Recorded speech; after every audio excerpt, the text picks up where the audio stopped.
আসসালামু আলাইকুম ওয়া রাহমাতুল্লাহি ওয়া বারাকাতুহু। সুপ্রিয় শ্রোতা মণ্ডলী, খ্রিস্টান সিরিজ 48 তথা 48 আজকে শিরোনাম দেখে আপনারা সকলেই হতবাক হয়েছেন যে যীশু খ্রিস্টের 4টি মিথ্যাচার বনাম ব্রাদার রাহুল হোসেনের কিছু ভুল ভ্রান্তি। সুপ্রিয় শ্রোতা মণ্ডলী, আপনারা দেখেছেন আমরা গত বছরে পাস্টর পার্থ দাশগুপ্তার সঙ্গে আমরা একটা বিতর্ক অনুষ্ঠানে অংশগ্রহণ করেছিলাম। সেখানে পার্থদার সঙ্গে আমার পরপর 2 দিন আলোচনা হয়েছিল, প্রায় 3-6 ঘন্টা। প্রথম দিন ছিল সালভেশন কোরআন অ্যান্ড বাইবেল। এই আলোচনাতে প্রেজেন্টেশনের সময়তে এবং সার্বিক আলোচনাতে আমি শুধুমাত্র আমার স্মৃতিশক্তি থেকে কমপক্ষে 100+ আমি রেফারেন্স দিয়ে বাইবেল থেকে, কোরআন থেকে, হাদিস থেকে, অন্য সোর্স থেকে রেফারেন্স দিয়েছি আমার স্মৃতিশক্তির মধ্যে থেকে।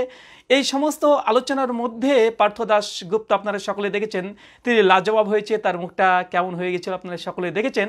তো যাই হোক, তারা এটাকে সহ্য করতে না পেরে আমি বেশ কয়েকদিন আগে দেখেছি আমার বিরুদ্ধে একটা ভিডিও দেওয়া হয়েছে, সেটা খ্রিস্টানদের তরফ থেকে এসেছে। ভিডিওটা দেখে আমি হাসতে হাসতে হাসতে থাক আর হাসছি না। তো ওই আলোচনাটা দেখে আমি অবাক হলাম যে এইসব মূর্খ যারা আছে, এইসব জাহাল যারা আছে, এইসব ব্যক্তিরা আমার বিরুদ্ধে ভিডিও বানিয়েছে। আমি ভাবছিলাম, আশা করেছিলাম হয়তো বড় কোনো মিস্টেক হয়েছে, সেটাকে তারা ফ্ল্যাশ করবে। আমি দেখে হতাশ হয়েছি যে তারা এতটাই একটা দুর্বল যুক্তি দিয়ে তারা আমার ভিডিওর একটা জবাব দেওয়ার চেষ্টা করেছে। আমি হতবাক হয়েছি। তো আমি তাদের কাছ থেকে হতবাক হবই না বা কেন, এটা আমরা বিশ্বাসই করি। যারা ঈশ্বরকে মেরে ফেলতে পারে, 3 দিন কবরে পুঁতে রাখতে পারে, তাদের দ্বারা যা ইচ্ছা তাই সম্ভব, এটা আমরা অবিশ্বাস কিছু করি না। সুপ্রিয় শ্রোতা মণ্ডলী, আসেন, আমার বিরুদ্ধে একটি ভিডিও বানিয়েছে, আমি নাকি বেশ কিছু রেফারেন্স ভুলভাল দিয়েছি, এটাকে নিয়ে একটা ট্রোল ভিডিও বানিয়েছে। আসেন, প্রথমে আমি তাদের আলোচনাটা আপনাদের কাছে শ্রবণ করাবো, তারপর আমি টিট ফর ট্যাট অ্যান্টিভেনাম জবাব দেবো, তাদের ঈশ্বরের ভুল বনাম আমার ভুল। আসেন আপনারা দেখেন, আমি আপনাকে তাদের ভিডিওটা চালাই। হ্যাঁ, ভিডিওটা নিয়ে এসেছি, দেখুন। সূরা বাকারা ২ আয়াত নম্বর 25 এবং সূরা বাকারা আয়াত নম্বর 93, সূরা ৩ 96 আয়াত নম্বর 5, সূরা আসর আয়াত নম্বর 2, বিভিন্ন জায়গাতে আল্লাহ সুবহানাহু ওয়া তাআলা কোরআনুল কারীমে 52 বার এই কথাটি বলেছেন, ইল্লাল্লাযিনা আমানু ওয়া আমিলুস সলিহাত, যারা বিশ্বাস স্থাপন করেছে এবং নেক আমল করেছে। যাক, তারা এখানে যাই হোক কোনো টোন দেয়নি, কোন বোবা হয়তোবা এই কোনো বোবা মুখে কথা বলতে পারেন এমন কোনো ব্যক্তি হয়তোবা ভিডিওটা বানিয়েছে, শুধুমাত্র লিখিত জবাব দিয়েছে। তো যাই হোক, এই যে ভিডিওটা আপনারা দেখলেন, এই ভিডিওটাতে আমি কিছু মিস্টেক করেছি, কিছু রেফারেন্স আমি ভুল দিয়েছি। এটাকে নিয়ে তারা একটা ভিডিও মানে ক্রিয়েট করেছে এবং তারা প্রচার করছে, রাহুলের ভুল ধরেছি, ভাবছে কি না কি করে ফেলেছে। আসেন, আমি প্রথমে বলেছি সেই বিতর্কতে কমপক্ষে 100+ আমি আমার শুধুমাত্র স্মৃতিশক্তি থেকে রেফারেন্স দিয়েছি। ভুল হবে না এটা কখনো আমরা বলি না, অবশ্যই ভুল হবে, এটাই স্বাভাবিক। আমার মানুষ কুল্লু বানি আদম খাত্তাউন, প্রত্যেকটা আদম সন্তান ভুল করবে, এটাই স্বাভাবিক। তাই আমাদের দ্বারা ভুল হতে পারে, এটাও স্বাভাবিক। কিন্তু তারা মনে করছে কি না কি পেয়ে গেছি, যজ্ঞের ধনা ব্রাদার রাহুল ভুল রেফারেন্স দিয়েছে। আসলে ভুলটাই বা কি? আমি বলেছিলাম যে সূরা বাকারা 2 আয়াত নম্বর 25, আয়াত নম্বর 93, সূরা 3 সূরা নম্বর 95 আয়াত নম্বর 5 এবং সূরা আসর আয়াত নম্বর 2 আমি এইভাবে বলেছিলাম যে প্রত্যেকটা জায়গা আছে ইল্লাল্লাযিনা আমানু ওয়া আমিলুস সলিহাত, এই কথাটা আছে, যারা বিশ্বাস স্থাপন করেছে এবং নেক আমল করেছে। এখন এই সব খ্রিস্টান পাদ্রী আমার গোটা ভিডিও 3 ঘন্টা 6 ঘন্টা 2 দিনের বিতর্কের কোনো জবাব দিতে না পেরে আমার রেফারেন্স কোথায় ভুল হয়েছে খুঁজে বেড়াচ্ছে। আজীব ব্যাপার। তো যাই হোক, তারপরেও দেখেন আমি রেফারেন্স কি আসলে ভুল দিয়েছি। সূরা বাকারা 2 আয়াত নাম্বার 25 রেফারেন্স দিয়েছি। হ্যাঁ, এখানে ইল্লাল্লাযিনা আমানু ওয়া আমিলুস সলিহাত মূল ভাবার্থ কি? যারা বিশ্বাস স্থাপন করেছে এবং নেক আমল করেছে। তোমরা বলছে না এখানে বাশারা দিয়ে শুরু করেছে, তা আমি নাকি ভুল রেফারেন্স বলেছি। আসলে এরা বোঝেও না, যখন একটা মানুষ রেফারেন্স দেয় তখন সেটাকে তার ভাবার্থ হিসাবে যতগুলো রেফারেন্স আসে প্রত্যেকটা রেফারেন্সকে ব্যবহার করতে পারে। এটা একটা আলোচনা বা একটা লেখনী বা রেফারেন্স দেওয়ার একটা স্টাইল, এটা সকলে জানে যে একই ভাবার্থে যদি কোনো আয়াত বা কোনো কোটেশন যদি থাকে সেটাকে ঢালাওভাবে তারা পরপর বলে যায়। হুবহু একই শব্দ থাকতে হবে এমনটা নয়। তারপরেও আমার ভুলটা পরিমাণ কি? ইল্লাল্লাযিনা আমানু ওয়া আমিলুস সলিহাত আছে না নেই? জি, আল্লাযিনা ইল্লাল্লাযিনা এই দুটো জায়গাতে যার ভাবার্থ একই হিসাবে ব্যবহৃত হয়েছে। সূরা বাকারা আয়াত নম্বর 25। এরপর আমি বলেছি কি যে সূরা 3 আয়াত নম্বর 5 এই কথা আছে, তার স্ক্রিনে দেখাচ্ছে, দেখো সূরা 3 5 নম্বর আয়াতে এটা নাই। আসলে 5 নম্বরে নাই, 6 নম্বরে আছে। কিন্তু এই সব খ্রিস্টান মিশনারিরা অন্য কিছু না পেয়ে তারা এটাকে ভুল ধরেছে। সূরা আসর আয়াত নম্বর 2 বলেছে, আয়াত নম্বর হবে 3। তো এইটা নিয়ে তারা ভাবছে কি না কি করে ফেলেছে, আরে বাবা মনে হচ্ছে যে একদম পবিত্র আত্মা তাদের উপরে এসে এমনভাবে চেপে ধরেছে, ব্রাদার রাহুলে ভুল ধরতে পেরেছে, এমন একটা ভাব। তো সুপ্রিয় শ্রোতা মণ্ডলী, আমাদের ভুলটা কি? প্রথমত আমি যে রেফারেন্স দিয়েছি এটা কি কোরআনে নেই? অবশ্যই আছে। সূরা 3-এর আমি রেফারেন্স দিয়েছি 5, আসলে আয়াতটা আছে 6 নম্বর আয়াতে। আমি সূরা আসারের দিয়েছি 2 নম্বর আয়াত, আসলে আছে 3 নম্বর আয়াত। সূরা বাকারার 25-25 ঠিক আছে। তো সার্বিকভাবে আমি যে রেফারেন্সগুলো দিয়েছি এটা যে কোরআনে নেই বা আমি মিথ্যা করে একটা রেফারেন্স বানিয়েছি এমনটা নয়, শুধুমাত্র একটা আয়াত কম বেশি রেফারেন্সের ক্ষেত্রে হয়েছে, এটা হওয়াটা স্বাভাবিক। তার মানে আমি যে প্রমাণটা করেছি যারা বিশ্বাস স্থাপন করে এবং নেকামল করে এই বিষয়টা কোরআন মাজিদের মধ্যে মজুদ আছে, এর মধ্যে বিন্দু পরিমাণে ভুল ধরতে পারেনি, কিন্তু তারা তারপরেও না না না না বড় একটা ভুল ধরে বলেছে, কেননা পবিত্র আত্মা এসে তাদেরকে ভুলগুলো উপস্থাপন করে দিয়েছে আর তারা ধরে ফেলেছে। আসেন আমি এবার আলোচনা করব যে আমার ভুল তো দেখলেন যে কি পরিমাণ ভুল। শুধুমাত্র রেফারেন্স 3 নম্বর আয়াত হবে, 2 নম্বর বলেছি, 5 নম্বর আয়াত বলেছি, 6 নম্বর হবে, এই ধরনের সামথিং মিস্টেক, ওটা স্বাভাবিক। আসেন এবার যদি আমরা বলি যে স্বয়ং ঈশ্বর রেফারেন্স দিতে ভুল করে, আশ্চর্য হচ্ছেন যে ঈশ্বর তিনি রেফারেন্স দিতে ভুল করেন। আমি তো মানে সূরা বাকারাতে বলেছি সূরা বাকারার মধ্যে আছে, সূরা 3-এ বলেছি সূরা 3-এর মধ্যে আছে, সূরা আসারের কথা বলেছি আসারের মধ্যে আছে, কিন্তু খ্রিস্টানরা যাকে ঈশ্বর মনে করে, ঈশ্বর জিজাস ক্রাইস্ট যিশু খ্রিস্ট, তাকে যিশু খ্রিস্টকে ঈশ্বর মনে করে, যিশু খ্রিস্ট এমন কিছু মিথ্যা রেফারেন্স দিয়েছে, খ্রিস্টানদেরকে চ্যালেঞ্জ করছি যেসব আছে আপনারা কিছু মনে করবেন না, খ্রিস্টানরা মনে করে তারা ঈশ্বরের পুত্র, মানে যতগুলি যিশু খ্রিস্টকে বিশ্বাস যারা করে তারা হচ্ছে ঈশ্বরের পুত্র। তাই আমি বলছি এইভাবে বলছি যে এইসব ঈশ্বরের বাচ্চাদেরকে বলুন, বা ঈশ্বরের বাচ্চাদের কাছে আমি প্রশ্ন করছি, ঈশ্বরের বাচ্চাকে বলছি যে তোমাদের যিশু খ্রিস্ট এমন একটা রেফারেন্স দিয়েছে, এটা বাইবেল থেকে প্রমাণ করে দাও। আমি তো সূরা 3-এ বলছি সূরা 3-এ আছে, আসেন তোমাদের ঈশ্বর কি বলছে, ঈশ্বরের বাচ্চাদের কাছ থেকে আমি এর উত্তরটা চাইছি, দেখি কি বলছে এখানে। প্রথম আমরা রেফারেন্স দেখবো গসপেল অফ ম্যাথিউ 27 অধ্যায়, গসপেল অফ ম্যাথিউ 27 অধ্যায়, সকলে বের করেন, গসপেল অফ ম্যাথিউ 27 অধ্যায় 9 এবং 10 নম্বর ভার্স। গসপেল অফ ম্যাথিউ 27 অধ্যায় 9 থেকে 10 নম্বর ভার্স আপনাদের সামনে পড়ছি। আমি কেরির চলিত ভাষা বাইবেলটা পড়ছি। দেখেন কি বলছে ঈশ্বর, যিশু খ্রিস্ট কি বলছে, দেখেন তিনি রেফারেন্স দিচ্ছেন, দেখেন কি বলছে। এতে নবী জেরেমিয়া মধ্যে দিয়ে যে কথা বলা হয়েছিল তা পূর্ণ হলো, তা 30টার উপর টাকা নিল, এই টাকা তার দাম ইসরায়েলের তার জন্য এই দাম ঠিক করেছিল। মানে এখানে যীশু খ্রিস্ট তিনি একটা রেফারেন্স টানছেন, কি বলছে, এতে নবী জেরেমিয়ার মধ্যে দিয়ে যে কথা বলা হয়েছিল তা পূর্ণ হলো, তারা 30টা রূপর টাকা নিল, এই টাকা তার দাম। মানে এখানে যীশু খ্রিস্টকে যে জিহুদা 30 পয়সার বিনিময়ে ধরে দিয়েছে সেই কথাটা নকল করছে এই মথিতে, গসপেল অফ ম্যাথিউ এতে 27 অধ্যায় 9 নম্বর ভার্স, এখানে মথি লিখছে। আর বাইবেল যেহেতু পবিত্র আত্মার সাহায্যে লেখা, আর পবিত্র আত্মা স্বয়ং তিনি নিজে ঈশ্বর, তো মথি বলছে এই কথার মাধ্যমেই যিশুকে 30 পয়সা দিয়ে ধরিয়ে দিল।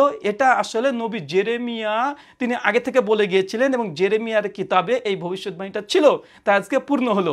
ঈশ্বরের বাচ্চাদেরকে বলছি যে আপনার পবিত্র আত্মা যে বলল যে জেরেমিয়া নবীর কিতাবে নাকি এই 30 পয়সা দিয়ে বিক্রয় হইবে, এই বিষয়ে নাকি লেখা আছে। চ্যালেঞ্জ করলাম ঈশ্বরের বাচ্চাদেরকে, জেরেমিয়ার কিতাব থেকে, জেরেমিয়ার পুস্তক থেকে, জেরেমিয়া ভাববাদীর গোটা জেরেমিয়া 1 অধ্যায় থেকে শেষ পর্যন্ত পড়ে আমাদেরকে এই রেফারেন্সটা দিবেন জেরেমিয়াতে কোথায় আছে। চ্যালেঞ্জ করলাম, কোনো খ্রিস্টানের মিশনারি হোক আর যত বড় সে ঈশ্বরের বাচ্চা হোক না কেন, সে এই রেফারেন্স বের করতে পারবে না, কেন জেরেমিয়াতে নেই। তাদের পবিত্র আত্মার সাহায্যে বাইবেল যেহেতু লেখা হয়েছে, মথি এখানে মিথ্যাচার করেছে এবং সঙ্গে সঙ্গে তাদের পবিত্র আত্মা তথা ঈশ্বর এখানে মিথ্যাচার করেছে, জেরেমিয়া কিতাবে এই কথা নেই। সুপ্রিয় শ্রোতা মণ্ডলী, আমার ভুল কি সূরা বাকারাতে বলেছি, বাকারাতেই আছে, সূরা 3-এ 5 নম্বর আয়াত বলেছি, 6 নম্বরে আছে। আর তাদের ঈশ্বরের সাহায্যে লেখা এই মথি তার 27 অধ্যায় 9 নম্বর ভার্সে বলছে নবী জেরেমিয়ার কিতাবে নাকি এই কথা আছে, জি নেই, নবী জেরেমিয়ার কিতাবে নেই। তাদের পবিত্র আত্মা তথা ঈশ্বর ভুল করেছে। ঈশ্বরের বাচ্চারা এখন দেখি তারা জেরেমিয়া নবীর কিতাব থেকে এই কথা বের করতে পারে কি না, আমি আপনাদেরকে একটু উত্তর দিয়ে দিই। সুপ্রিয় শ্রোতা মণ্ডলী, আসলে নবী জেরেমিয়ার কিতাবে এমন কোনো কথা নেই, এটা তাদের ঈশ্বর ভুল করেছে, তাদের রেফারেন্স মিসকোট করেছে, আমার চাইতে 50 গুণ না লক্ষ গুণ ভুল করেছে।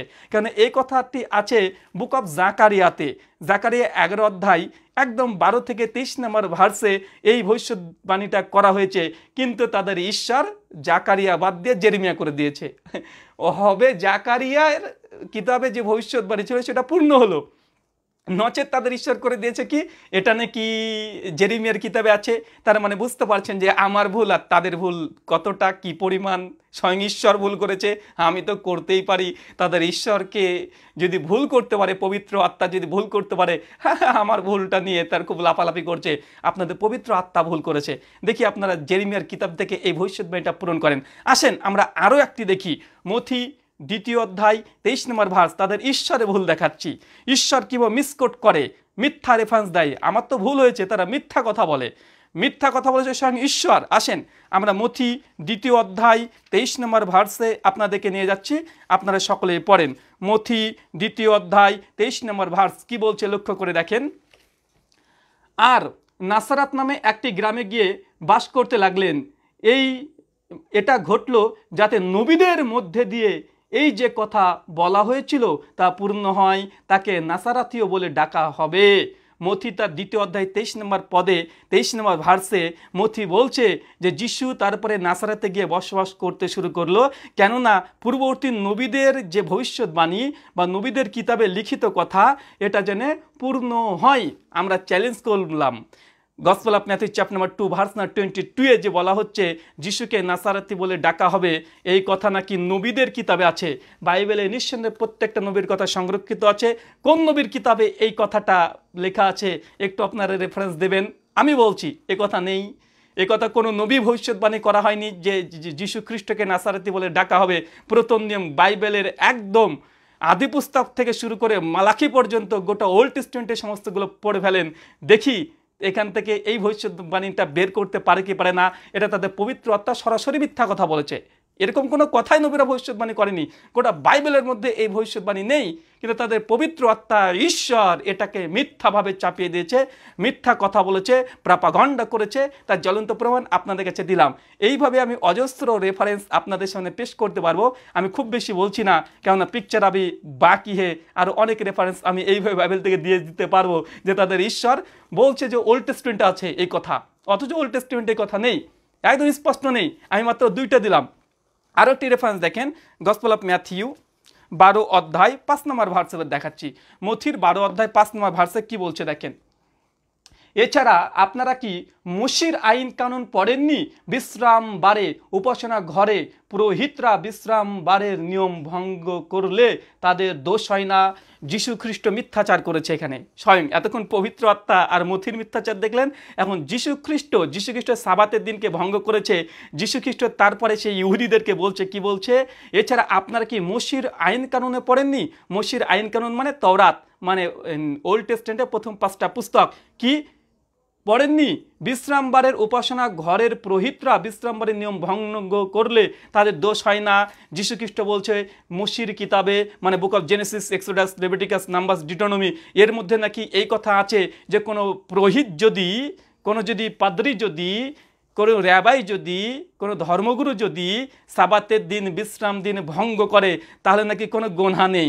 যিশু খ্রিস্ট এই কথাটা বলেছে। কোথায় বলেছে? মথি 12 অধ্যায় 5 নম্বর ভার্স। আমরা চ্যালেঞ্জ করলাম যে আপনারা এই যে যিশু এই কথা বললো মোশির কোন কিতাবে আছে, কত নম্বর অধ্যায়, কত নম্বর অনুচ্ছেদ একটু দেবেন। কেঁচো খুঁড়তে গেলেই কেউ টেবিলে চলে আসবে। এই জন্যই তো জিজাস বলেছে gospel of Matthew chapter number 7 verse number 1 to 7, যিশু নিজে বলেছে যে তোমরা অন্য কারো বিচার করিও না, তোমরা বিচার করা হবে, তুমি যেইভাবে তাকে বিচার করবে তোমাকে সেইভাবে বিচার করা হবে। ভাবার্থ বললাম তো, এইভাবে যিশু বলেছে কারো বিচার করতে যেও না, তুমি যেইভাবে তাকে বিচার করছো সেইভাবেই তোমাকে বিচার করা হবে। তুমি আমাকে বিচার করতে এসেছে, কিছু কিছু নতুন ঈশ্বরের বাচ্চা হয়েছে, এরা আবার কি মানে আমার ভুল ধরতে এসেছে যে ব্রাদার রাহুল মিসকোট করেছে। আরে ভাই আমি মিসকোট করেছি? আমি তো সূরা বাকারাতে বলেছি বাকারাতে আছে, সূরা 3-এ বলেছি 3-এই আছে, সূরা আসারে বলেছে সূরা আসারে আছে। কিন্তু তোমার যে যিশু খ্রিস্ট তিনি বলছেন যে মোশির পুস্তকে নাকি এই কথা আছে। চ্যালেঞ্জ করলাম এইসব ঈশ্বরের বাচ্চা যতগুলো পৃথিবীতে আছে সকলে একজোট হয়ে এসে আমার এই রেফারেন্স যেটা প্রশ্ন করলাম যে এই কথাটা প্রমাণ দাও। ওখানে বলছে জেরেমিয়া ভাববাদী নবীন নাকি কথা পূর্ণ হলো। তো জেরেমিয়ার কিতাব থেকে ওই 30 পয়সার ঘটনাটার যে ভবিষ্যৎবাণী করা হয়েছিল দেখাতে হবে। দেখি তোমাদের ঈশ্বর মিথ্যাচার করেছে, তোমাদের ঈশ্বর ভুল করেছে, তোমাদের ঈশ্বর পবিত্র আত্মা সহ যিশু খ্রিস্ট মথি তারা পাঁয়কিড়ি হারে তারা মিথ্যাতে ভরপুর করে ফেলেছে। মাত্র 3টে ডোজ দিলাম, এই 3টে ডোজের উত্তর দেখি তারা কত দূর দেয়। তারপরে ইনশাআল্লাহ আমরা আবারও পরবর্তী সময়তে আসবো। সুপ্রিয় শ্রোতা মণ্ডলী, একটু কঠোরভাবে বললাম এই জন্য যে এরা আসলে আমাদের সঙ্গে থিওলজিতে কোনো কিছু না পেরে তারা এখন কোন রেফারেন্স ভুল হয়েছে মিমো মানে তারা সঙ্গে সঙ্গে একটগুলোকে নিয়ে তারা কটাক্ষ করে তারা বিভিন্ন ভিডিও ছাড়ছে।